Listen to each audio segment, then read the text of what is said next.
Sets are much neater. That's a real fire. It's a real fireplace, and I'm really me. And the beauty about these fireside chats every week is that they are completely unscripted. It is completely natural. It's just you and I, and it's a wonderful experience. And apparently, a lot of people feel that way, which is very gratifying to me. It's a chance for those of you who know any of my work to know me better, just as a human. And for those of you who don't know my work, just to enjoy the ideas that I speak about. So welcome. For those of you who are tuning in for the first time in, let's say, a month, where's my cigar, you're thinking? It's very painful. Facebook announced to us that they would not allow us to in any way publicize these videos if I smoked a cigar. Because you all know how dangerous cigars are. They are real killers. We really live in a very intellectually convoluted age. People think the cigars are such great danger that we shouldn't even show it. For those of you who don't know, by the way, there's no comparison at all between a cigar and a cigarette. Cigarettes, number one and most important, are inhaled because people want the nicotine from the cigarette. And with it, they get a lot of carcinogens. Cigars are not inhaled. They are just puffed into the mouth for the taste of the tobacco. That's it. Anyway, that's the reason there's no cigar. So I always open up with a theme, and then I take your questions. So here goes. The theme is for me to read to you from a recent news item in the Rocky Mountain Collegian. So I assume that that is the newspaper of Colorado State University, where I'm speaking shortly. In a couple of weeks, I'll be speaking at Colorado State. So listen to this from their newspaper. The headline, CSU, Colorado State University, students question ASCSU. I guess AS is, what would AS be? Associated Student. Associated Students? Or something like that. Yeah, I guess so. Senate about use of student fees to bring Dennis Prager to campus. I begin. Several current and former Colorado State University students went to the floor of the Student Government's Senate Wednesday night to express their displeasure at the use of student fees to bring Dennis Prager to campus October 29th. Okay? So I skip now. Luce Stone, Luce is L-U-C-E, not a name I'm familiar with. I don't know if it's a male or female, but I assume, given where the person works, as you will see, that it's a female. A junior anthropology major and employee at the Women and Gender Advocacy Center. By the way, I understand women advocacy, though I don't think it's necessarily healthy. I don't think there should be advocacy based on sex. I think there should be advocacy based on values, on goodness, on decency. So anyway, but I don't understand what gender advocacy is, but we'll leave it. Was the first to speak about Prager's upcoming visit. Stone, concerned with various of Prager's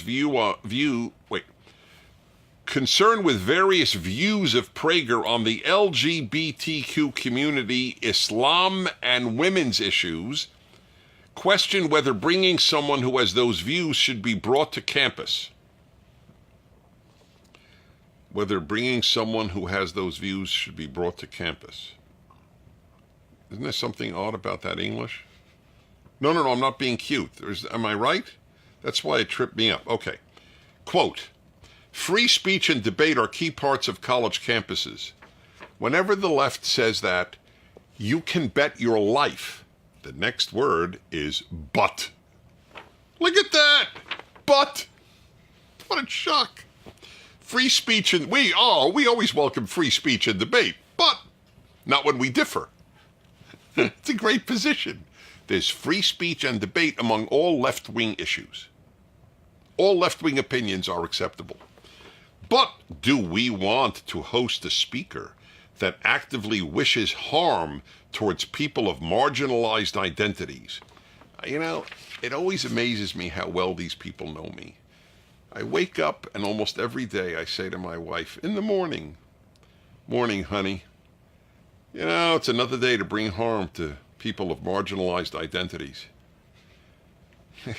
It's a thrill. It's another great day. Yes. That's me, which is harm toward people of marginalized identities. Isn't that amazing?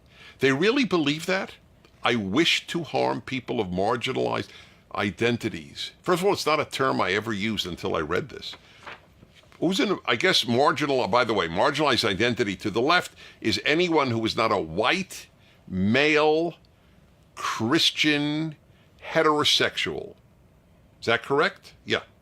But I don't qualify in the Christian part because I'm Jewish. So I have a somewhat marginalized identity. On the other hand, I am a masochist. I do wish to bring harm on my marginalized identity self.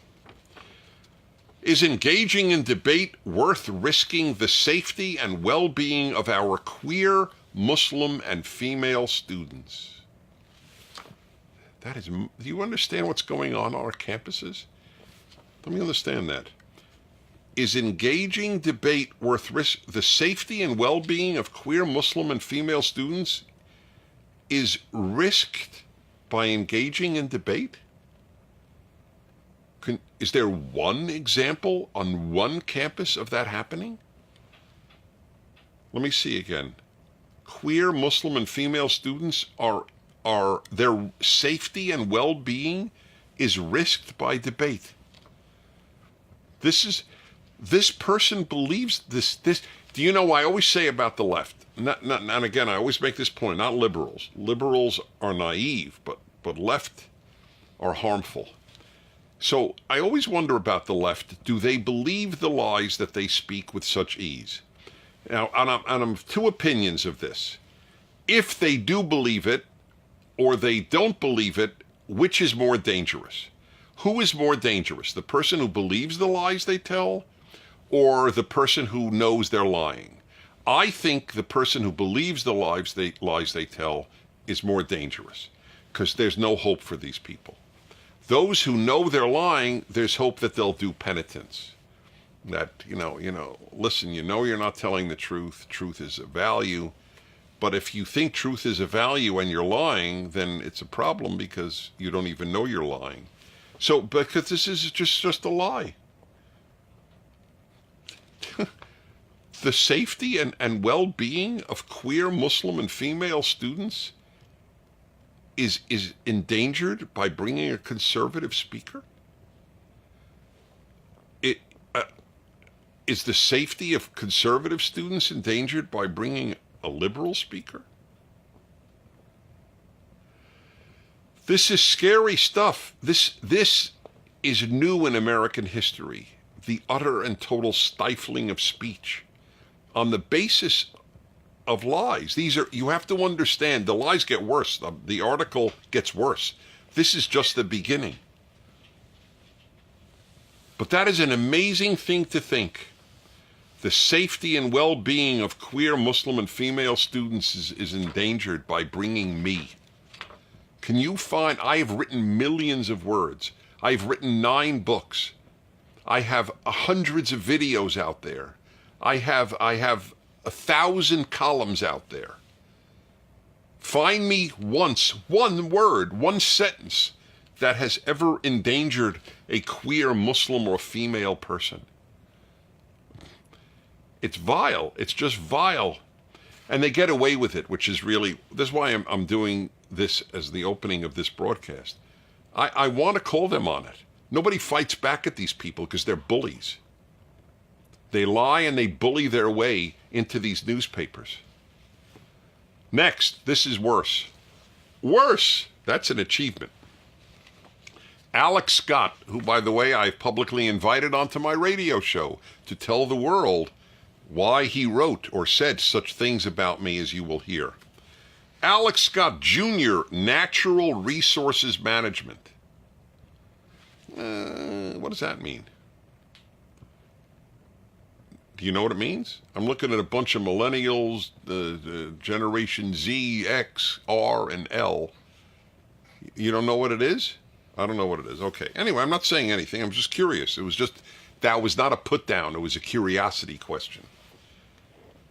You know, when I went to college, you majored in history, biology, physics, chemistry. There was no natural resources management. That's why. Okay. Also spoke about his disappointment in bringing Prager to campus. That's me. This is very painful. Having ASCSU splash their logo across Dennis Prager's advertisements for his speech and his advertisements for his ideas is beyond the pale. Beyond the pale. In other words, it's unacceptable to people of goodwill. Scott said, to ask these women who have survived sexual assault, who now have this trauma as part of this lived experience, to walk to class knowing that their money is being spent to bring a man who believes that women in marriages should never deny their husband sex, that we should ignore sexual assault victims, that we should ban homosexuality because it makes culture great, is beyond the pale. All three things he attributed to me, he made up. I publicly accuse him of being a liar. I just want to make that clear. The man is a liar. Everything he said doesn't exist. And that's why there are no quotes. Not one. I'm a pro at this. Whenever things are attributed to me without quotation marks and sources, they make them up. The left makes this stuff up all the time. He gets away with it because he could lie on campus constantly because campuses foster untruth. It's how you feel. The question of evidence is not relevant. It was like in the Kavanaugh hearing. The question isn't, do you believe women? The question is, do you believe evidence? But that is considered on college campuses a sexist comment, a hateful comment, that I believe truth more than I believe men or women. I don't believe men. It's a nonsense. If somebody said believe men, that's ridiculous. I don't believe men. I don't believe women. I believe truth. That is an anti-left-wing statement that you believe truth. Truth is a non-value on the left. Liberals value it, conservatives value it, leftists have contempt for it. Since Karl Marx, through Lenin to this day, the left has contempt for truth. It's very important you understand that. Feelings are much more important than truth. Much more. It's how you feel about it, not whether it is true. So this guy lies about me because it doesn't matter if he lies about me. The point is to attack me. By the way, I don't take it personally. It means nothing to me, nothing on a personal level. I swear before God, it means nothing to me. But it is a bad thing for society that people like this Alex Scott can lie and get away with it. And I don't like that. I don't like it. Liars must be called for what they are. I've invited him on my show. I won't yell at him. I'm yelling now, but I won't yell on the show. I will be very sweet. In fact, listen to this story. A few years ago, I spoke at the University of California, Santa Barbara, and a student wrote stuff about me not so different from this.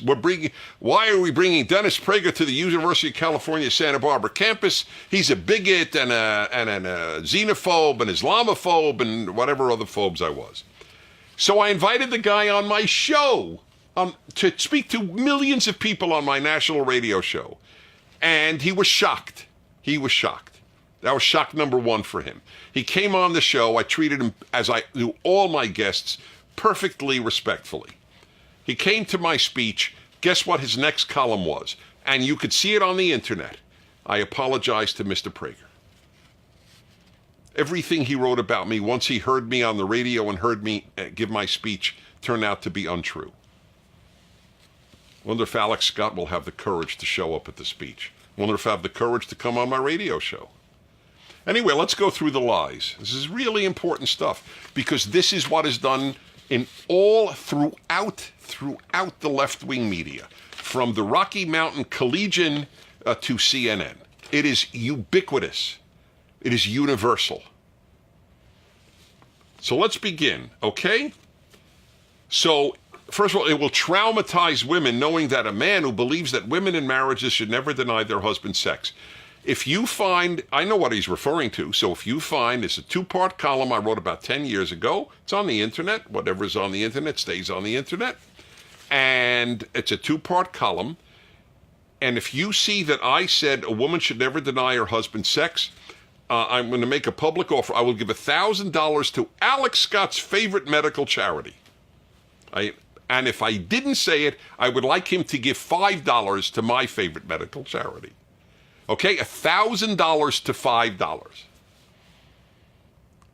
The idea that anyone with a woman should never deny her husband sex. What I wrote was, if you love your husband, he's a good man, don't always let mood alone determine whether you have sex with him.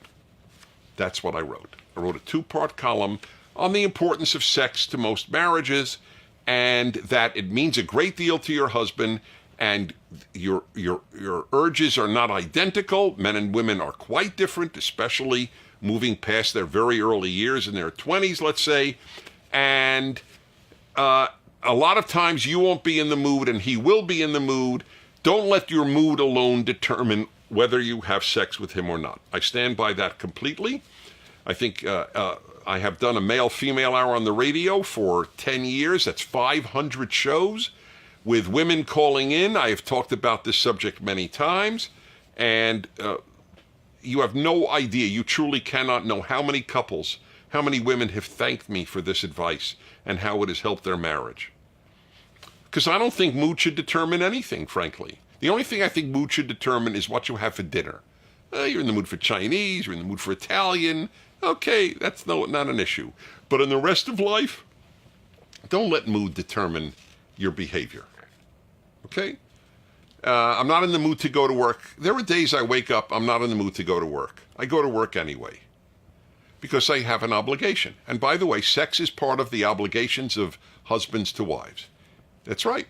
I know that in the narcissism unleashed by the left in the 70s, the idea of being obligated to your husband or obligated to your wife is foreign. It is completely foreign to the left-wing mindset. I am obligated to my husband? What, are you sick? What, are you a patriarch? Well, religious Jews and religious Christians have taught throughout their history that both sexes have marital obligations to the other. That is correct. The idea of obligations is foreign to the left-wing mindset, which is only built on rights. It is one of the biggest differences between the left and the Judeo-Christian tradition. The Judeo-Christian tradition is built on moral obligations. Obligations. The left is built on rights. What do you owe me? Ooh, not what do I owe you. I owe you nothing.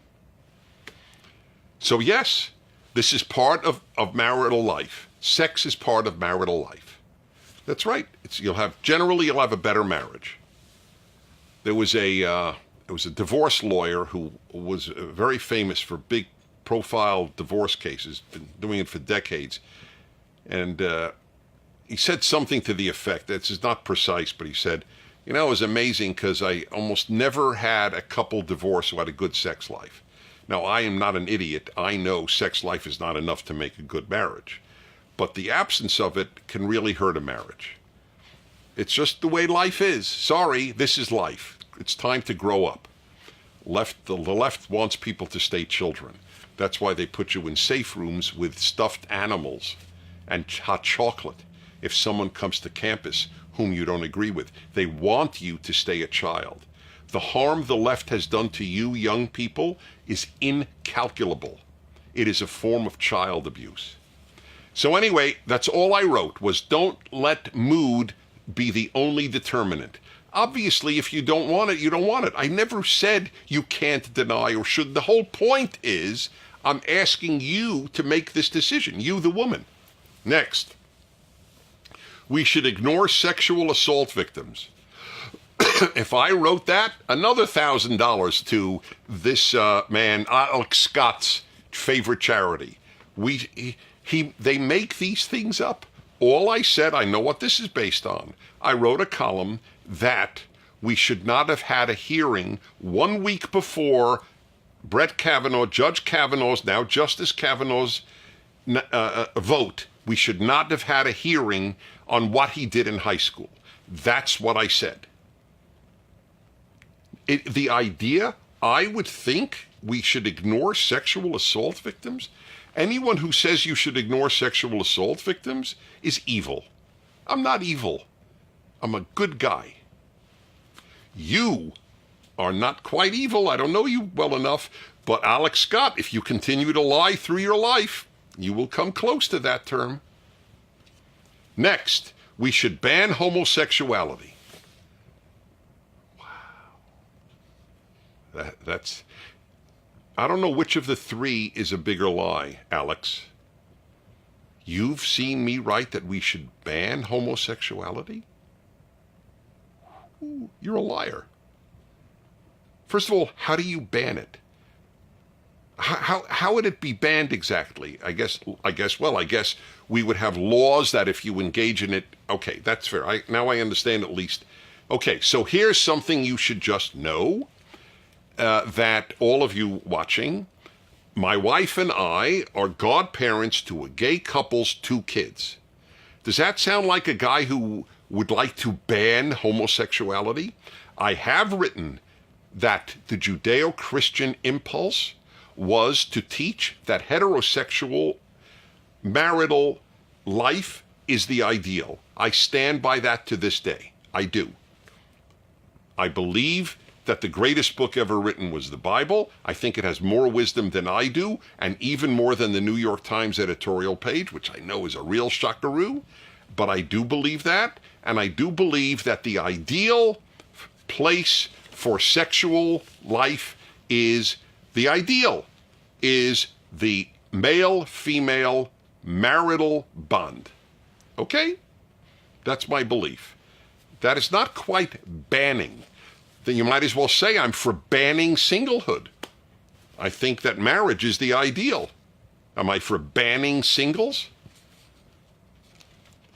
The reason that the reason people like Scott never quote me accurately, this was done just in the Huffington Post. They said Prager, just 2 weeks ago. The guy based on the article from 10 years ago. They're still angry at me for that article. And a guy in the Huffington Post 2 weeks ago said Prager is defends marital rape. You know, the Daily Kos, which is even to the left of the Huffington Post, some guy wrote Prager defends marital rape because of that article.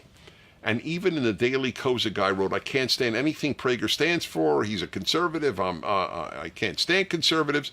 But that's ridiculous. The article did not defend marital rape. Why do they do this? Because the left has no intellectual or moral basis for its positions, so it must lie about the right. Right? If you support the president, you're a white supremacist, you're a Nazi, you're into whiteness. It's all lies. But that's the reason they do it. Because they don't have a moral/intellectual basis for their positions. So they must lie about us. That's why I spent the time with this example. Anyway, it'll be very interesting. You know, a lot of people watch these podcasts or video casts, these Fireside Chats. Maybe word will get back to this guy. Maybe like the guy at UC Santa Barbara. How much have we done? Because maybe I won't take questions today. 24 minutes. So yeah, okay, maybe I won't then. Maybe he will turn out to be decent. And like the guy at the University California, Santa Barbara, like the student there who attacked me before he actually read a word I actually wrote or heard me speak a word, and then came to the speech and then said, I apologize. Maybe Alex Scott will. And maybe this loose stone will too. But this is what is happening on campuses. My God, if I am beyond the pale, I've devoted my life to teaching people, hopefully, how to be better, kinder, finer, more honest, have more integrity, be more loving. If I am beyond the pale, then we have reached the point of totalitarianism. truly of a frightening suppressing of all alternative views, from no matter how decent the source from which it comes. That's a very scary prospect. I often think that I feel for this generation, and I do, for many reasons, and this is one of them. To be taught this way at your college, you know how paralyzing it is to never hear of an idea you don't agree with? We're for free speech, but not for Prager. So then for whom? What conservative, if I'm not kosher, who is? $600,000 spent at Berkeley to prevent Ben Shapiro from speaking? Calling a yarmulke-wearing Orthodox Jew a Nazi? Are they serious? Yes, they are serious. The question is, as I said when I began this, do they believe their lies? That is the biggest question to ask of the left. I'm sorry it was so intense. It's usually a little lighter, but it's really important stuff. If you care about goodness, you can be a liberal. If you care about goodness, you can be a conservative. But if you care about goodness, you must oppose the left. That's the lesson of the last 100 years. Okay, thanks for watching.